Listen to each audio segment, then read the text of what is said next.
Hi everyone. तो बच्चों, हम देख रहे थे हमारा पार्ट 6 दीपिका पल्लिकेल कि उन्होंने स्क्वैश को कैसे चुना, उसके जीवन ने, लाइफ ने कैसा ट्विस्ट लिया। पहले वो टेनिस खेलना पसंद करते थे, फिर उन्होंने स्क्वैश को चुना और स्क्वैश गेम कहाँ से आया।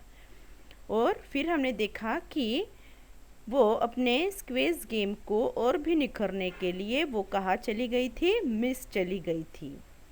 फिर आइए देखते हैं उसके आगे का। तो बच्चों, दीपिका पल्लिकेल वो 14 वर्ष की आयु में अपना गेम निखरने के लिए कहाँ गई, मिस चली गई। वहाँ उन्होंने मिस के राष्ट्रीय कोच अमीर वाघिया से कोचिंग ली। किन्होंने मिस में उन्होंने कहा किससे कोचिंग ली, अमीर वाघिया से कोचिंग ली। उसके बाद इंग्लैंड के मैकम बिलस्ट्रॉप को स्क्वैश के गुर सीखे और फिर वहाँ उन्होंने क्या किया, फिर वहाँ मिस से कहाँ गई, वो इंग्लैंड में गई और जो मैकल बिगस्ट्रॉप थे उनसे उन्होंने कुछ स्क्वैश के क्या सीखे, गुर सीखे, मुझे गुण सीखे। देन प्रशिक्षण और कड़े परिश्रम का उन्हें अच्छा फल मिला और फिर उन्होंने क्या किया, बहुत कड़ी परिश्रम किया और उसका उन्हें क्या मिला, बहुत अच्छा फल मिला। और देखते ही देखते जूनियर सर्किट में दीपिका के नाम की धूम मच गई। क्या हुआ कि जो जूनियर सर्किट था उसमें दीपिका के नाम की क्या मच गई, धूम मच गई, यानी उनका नाम पूरी चारों तरफ फैल गया। अंडर 17 टूर्नामेंट में उन्होंने फ्रेंच ओपन और ब्रिटेन ओपन के 8 खिताब जीते। देखो अभी क्या हुआ कि फिर वो मिस जाने के बाद उन्होंने अमीर वाघिया से कोचिंग ली। उसके बाद वो वहाँ से इंग्लैंड गई। इंग्लैंड में उन्होंने जो मैल्कम बिलस्ट्रिप थे उनसे और भी अच्छे अच्छे गुण सीखे और प्रशिक्षण लिया। वहाँ उन्हें उनके प्रशिक्षण और कड़ी मेहनत का क्या मिला, फल मिला। और देखते ही देखते क्या हुआ कि उनका नाम पूरी तरफ घूमने लगा। देन अंडर 17 टूर्नामेंट में उन्होंने फ्रेंच ओपन और ब्रिटेन ओपन के 8 खिताब जीते। कितने खिताब जीते, फ्रेंच ओपन और ब्रिटेन खिताब के 8 ओपन जीतने। कितने आयु में, 17 टूर्नामेंट में, अंडर 17 में। देन इस तरह वे अंडर 17 में दुनिया की नंबर 1 खिलाड़ी बन गई। देखो जब वो अंडर 17 थे, मीन 17 के पहले, मुझे 15-16 एज की होंगी, तब उन्होंने ओपन फ्रेंच और ओपन ब्रिटेन के 8 खिताब जीते। इसीलिए पूरे दुनिया में क्या हो गया, उनका नाम बन गया और वो स्क्वैश की नंबर 1 खिलाड़ी बन गई।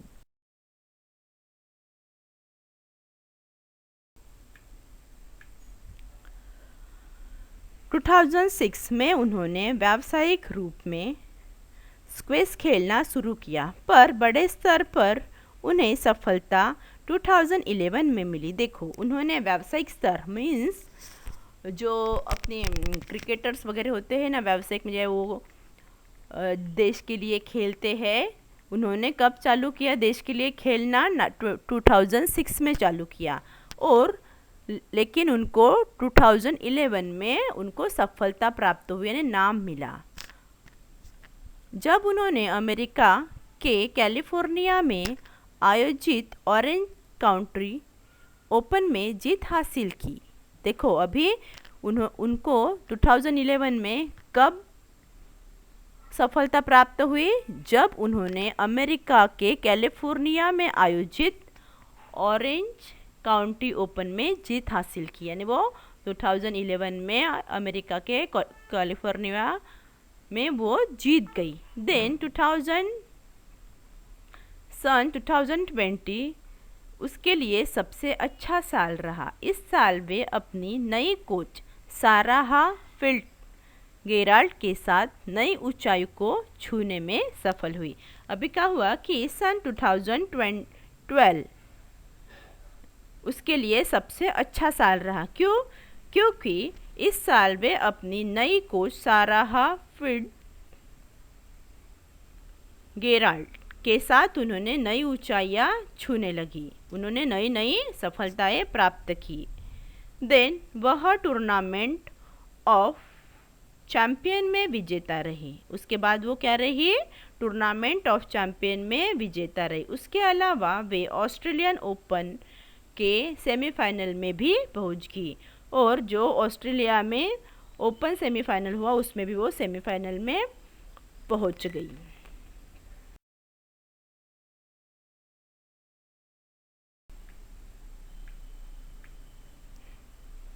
देन 2013 में उन्होंने मकाऊ स्क्वैश ओपन और मिडुल फार्मेसी ओपन में जीत हासिल की। स्क्वैश की विश्व चैंपियनशिप में भी वे क्वार्टर फाइनल तक पहुंचने में सफल हुई। अभी क्या हुआ कि 2013 में भी क्या हुआ कि मकाऊ स्क्वैश ओपन और मिडउल फार्मेसी ओपन में उन्होंने जीत हासिल की, यानी वो जीत गई।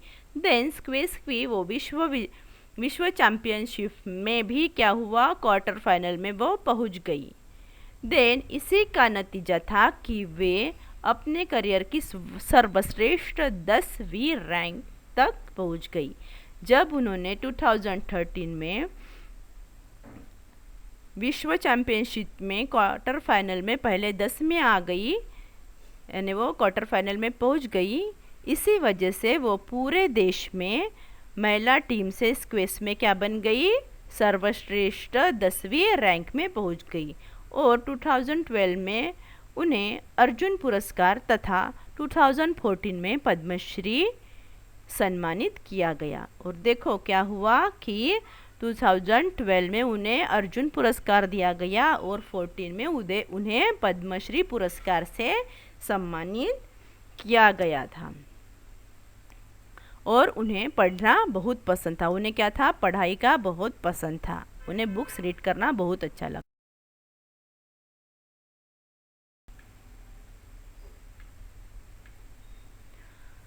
खाली समय में वे किताब पढ़ती है। वे अंग्रेजी साहित्य मीन्स इंग्लिश लिटरेचर की पढ़ाई भी कर रही थी। देखो अभी उनको किताबें बहुत पसंद थी। वो उन्हें जब भी खाली टाइम मिलता था खेल के अलावा तो वो क्या करती थी, इंग्लिश पढ़ती थी, यानी इंग्लिश लिटरेचर पढ़ती थी। उन्हें सी फूड के साथ साथ सदाबहार साउथ इंडियन खाना बहुत पसंद था। देखो उन्हें क्या था, सी फूड यानी फिश वगैरह वो भी बहुत पसंद थे, और उसके साथ साथ उन्हें साउथ इंडियन यानी इडली डोसा वो भी बहुत पसंद थे। वे चाहकर भी पसंदीदा चॉकलेट और चिप्स नहीं खा सकी क्योंकि कोच की मनाही है।